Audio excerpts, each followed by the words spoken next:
আসসালামু আলাইকুম ভিউয়ার্স, আজকে আমরা তৈরি করতে যাচ্ছি ফাস্টফুডের পপুলার একটি খাবার মিট বক্স। চলুন তাহলে শুরু করা যাক।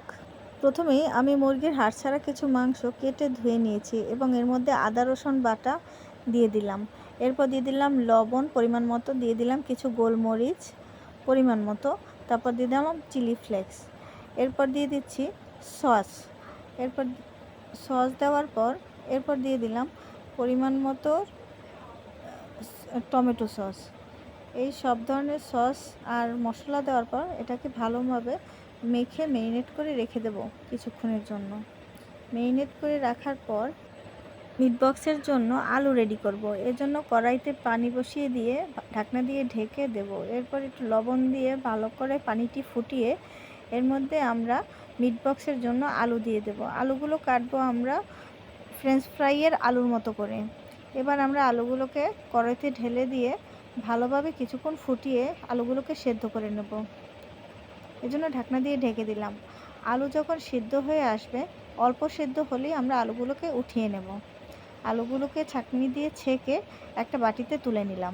ম্যারিনেট করা মাংসের মধ্যে দিয়ে দেব 2 চা চামচ আটা এবং 2 চা চামচের মতো দিয়ে দেব আমি ব্রেড ক্রাম্ব।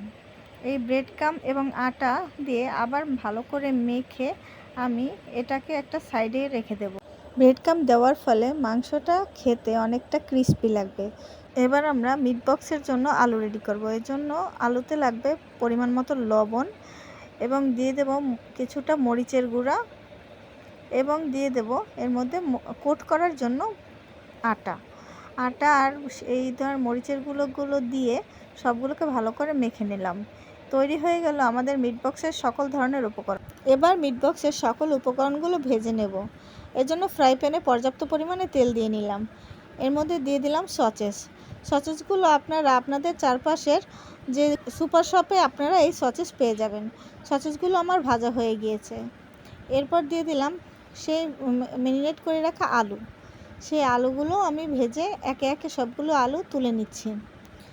আলুগুলো তুলে রাখার পর এরপর দিয়ে দেব আস্তে আস্তে সেই আমাদের ম্যারিনেট করা মাংসগুলো একে একে আমি তেলের মধ্যে দিয়ে দিচ্ছি। ম্যারিনেট করা মাংসগুলো ভালো করে ভাজার পর যখন ক্রিস্পি হবে তখন আমি মাংসগুলোকে উঠিয়ে নেব। আমার মাংসগুলো ভাজা অনেকটা হয়ে গিয়েছে। এবার মাংসগুলোকে আমি একে একে করে উঠিয়ে নেব। মাংসগুলোকে ভালো করে ভেজে নিতে হবে লাল লাল করে, যাতে মাংসটা খেতে অনেক ক্রিস্পি হয়। মাংসগুলো আমার সবগুলো তোলা শেষ। এবার আমি একটি বাটিতে সবগুলো মাংস, সসেস, আলু একটা বাটিতে আমি উঠিয়ে নিলাম। এবার পরিবেশনের পালা। মেয়োনিজ এবং সস দিয়ে মিট বক্সটি পরিবেশন করুন। ভিডিওটি দেখার জন্য ধন্যবাদ সবাইকে। নতুন নতুন ভিডিও পেতে আমাদের সাথেই থাকুন।